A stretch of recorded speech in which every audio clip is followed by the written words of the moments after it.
Hey guys, welcome to class. I got a bunch of requests for yin, so that's exactly what I'm going to serve up today. You'll need your props, and I thought we would sort of explore different yin poses we would need if you spend a lot of time in your office chair. So, like you, my life has been consumed by Zoom and tutorials and webinars and a series of other things that I hadn't up until recently been doing. So I noticed that my front body is getting really tight. So we're going to focus on that today. And I'll sort of explain to you what the benefit of doing yin is as we go along the process. But you're going to start off on your belly. As we do that, we're going to go into Sphinx pose. Now the block is great because we're going to use it for support. But what I'd like you to do is sort of rock your hips from side to side because we want to open up wherever there's tension. Now, if you think about the practice of yoga, what we're looking to create is the absence of tension. So sometimes you have to get really familiar with what tension feels like so that you can start to become familiar when you're not in tension, okay? So the block is meant to help support us so we can get out of tension. Another great thing that helps get out of tension is breathing. When we find ourselves in stressful situations, there's this absence of breath. And what we want to do is come familiar with what it feels like when the body is breathing effortlessly or with some level of being supple. So the idea is not to correct ourselves in the practice, but to become just more conscious of how we operate.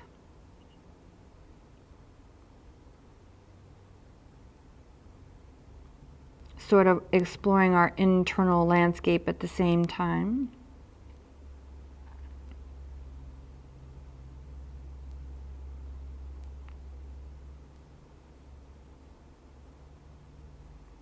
Now we're going to do this pose again later in the sequence from a different direction, so I'll give you a chance to notice what that feels like.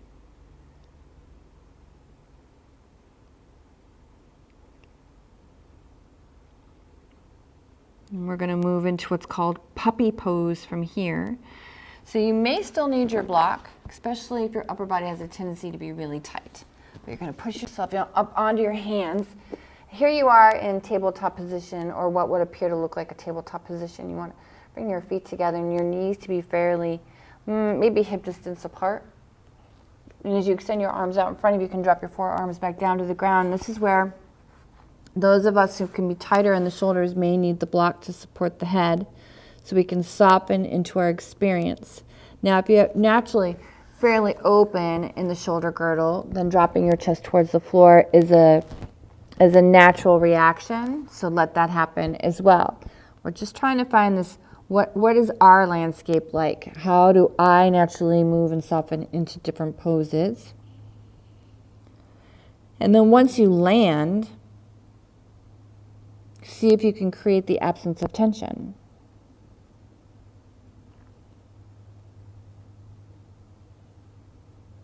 Yin, and what's so great about it, is it's about this place of acceptance. Vinyasa is about creating the change. So you could think about yin, honoring that the change is coming or is happening or has happened.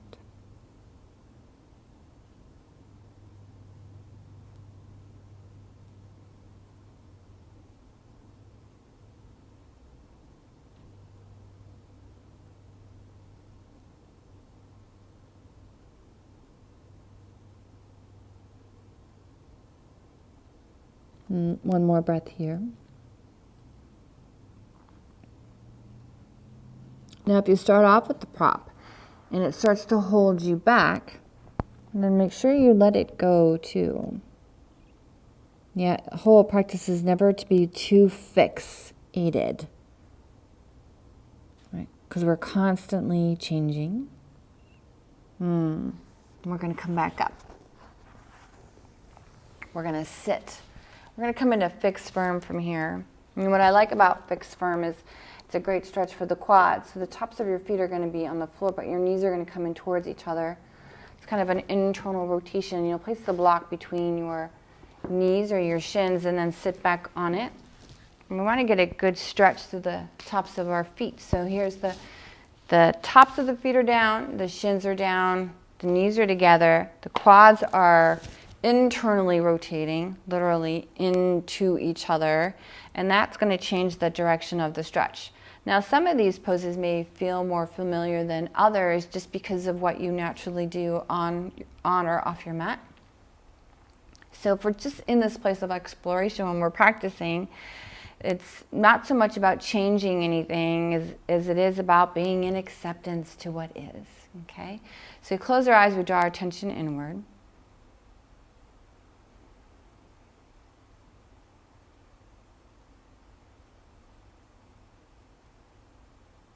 We notice that our breathing comes naturally without any effort on our part.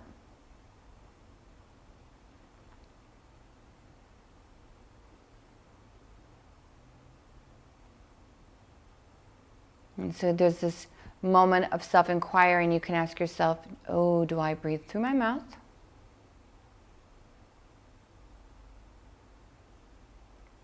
Do I breathe through my nose?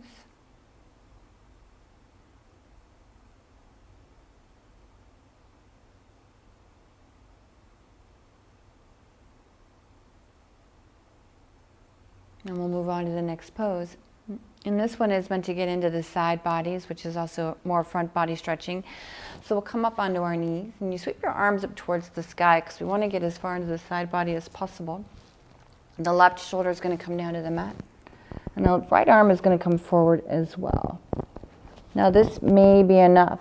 So some people like to keep their right hand next to their face because it supports them. I like to extend it out in front of me to get a little bit of a bigger stretch.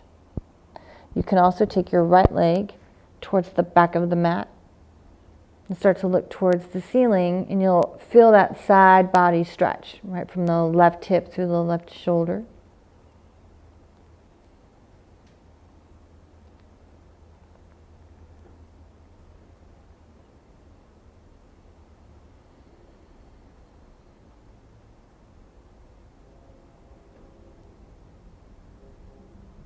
Just exploring acceptance, all of its forms.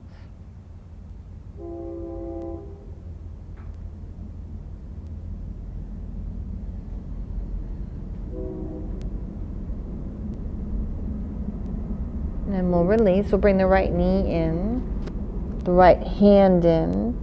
We'll push yourself all the way up. We'll sweep the arms up towards the sky to make space for the opposite side, because the right shoulder and the right ear are going to come down to the mat. You can always place the left hand down on the ground to support you as you make that transition. Extend the left arm forward if it's appropriate, and then maybe extend the left leg back as well.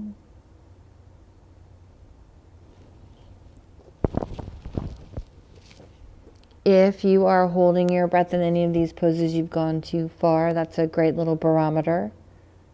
But you'll only really know that if you're staying connected to your landscape.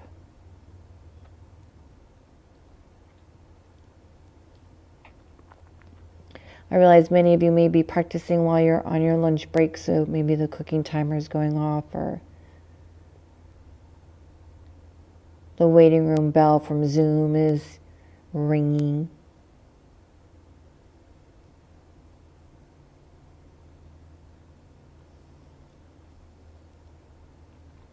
And we'll lower the left knee down, and the left hand will come back in. Here we go one more time. And we'll have a seat. Now, the secret to front body stretches is always staying connected to the sensations of your feet. And I just recently taught an anatomy clinic. We weren't talking about feet. You know how many ways in which you use your feet just in a simple yoga class? It's amazing. So you're going to come into tabletop position. The idea is we're going to take the right foot, the bony part of your right foot, place it in the arch of your left foot where it's nice and fleshy, and then sit back. Now as you do that, you'll feel like here's the fleshy part and here's the bones. They'll be in there sort of rolling around, and you'll feel different acupressure points. It's a great stretch Now, this is too much pressure on your knees. Then make sure you're putting pillows underneath your knees or a towel between your knees. Well, we're just trying to get into the feet and stretch them out. And then we'll try the other side. Because they are not created equal, you should know. So as the left foot goes to the inside of the right foot, you sit back right on top of that foot. And we'll take a big inhale. Oh, and a big exhale. I personally love sighing. I don't know, there's this release that sort of comes with like releasing all this excess energy that's maybe trapped within my body. Makes a little bit more room.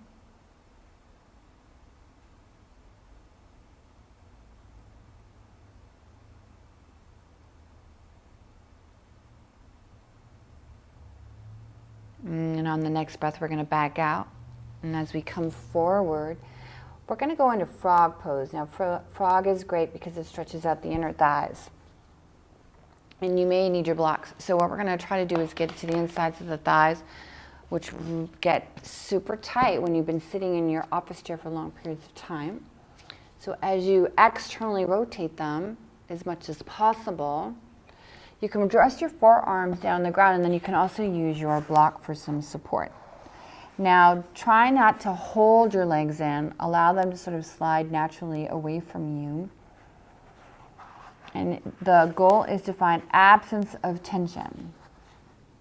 So what does it feel like to experience absence of tension in a frog pose?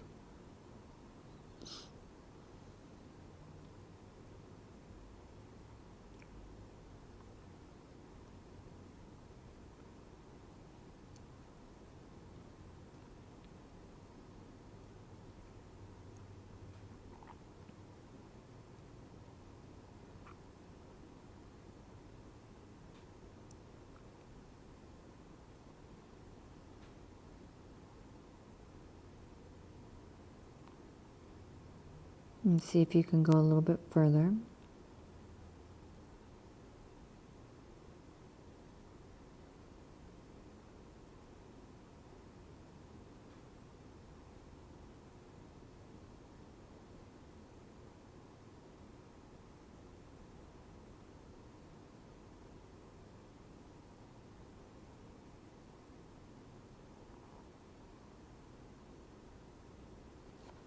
And we'll start to back out of the pose. Bring your hands in, and then slowly from here, bring your knees towards each other. You're going to roll onto your back. Now, we started class off with this same sequence, but you're just going from a different direction. And the block is going to go underneath the pelvic bowl. What I love about this is it's a great front body stretch. So when we did this earlier, it looked like this. You were on your forearms and we called it Sphinx. But now you're going to relax your arms out to your side. There's going to be no weight on your arms, and allow the hips to fall open. There's this external rotation, and feel this stretch that sort of happens between the hip flexors and your legs, and maybe even your belly button. So there's a lot of muscles that attach your femur bone into your hip socket. So when we're sitting for long periods of time, they're naturally constricted. So what we want to do is get them all open and moving. So you can take a nice big breath in and just try to relax into that. Now, if there's too much tension, right, the absence of tension is what we're looking for, then make sure you adjust the block appropriately. So some of my friends like to do it really high, like this. And that can feel great. And others like to do it at a different level, a little bit lower. What we're looking for is the absence of tension, where there's going to be a stretch in the front of the body and including the back of the body, but it doesn't take our breath away. That would sort of defeat the purpose.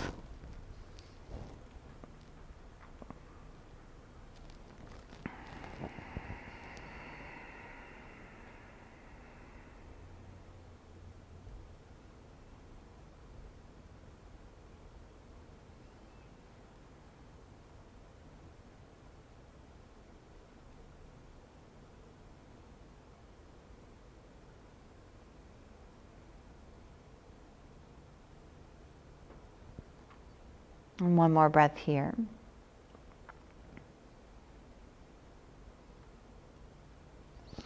We'll place the feet on the floor. Remove the prop. Now, it's really natural to want to like pull your knees in. I think the sensations that come up actually create that, a reaction. So instead of doing that, let's just let your knees come together. And the sensations can be a part of the healing process if we're patient. So I just recently rescued a dog. You know, when you bring a new dog into your home, it takes about 2 weeks for them to get acclimated.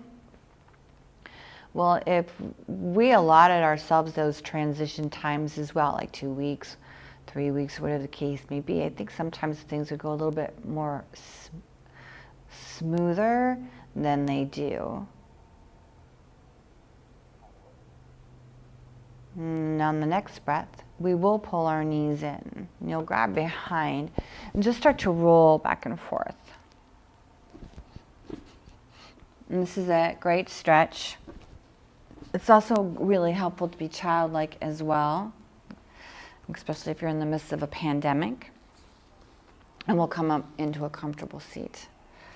And we'll bring our hands to prayer at the center of the chest. I'm grateful for this time together.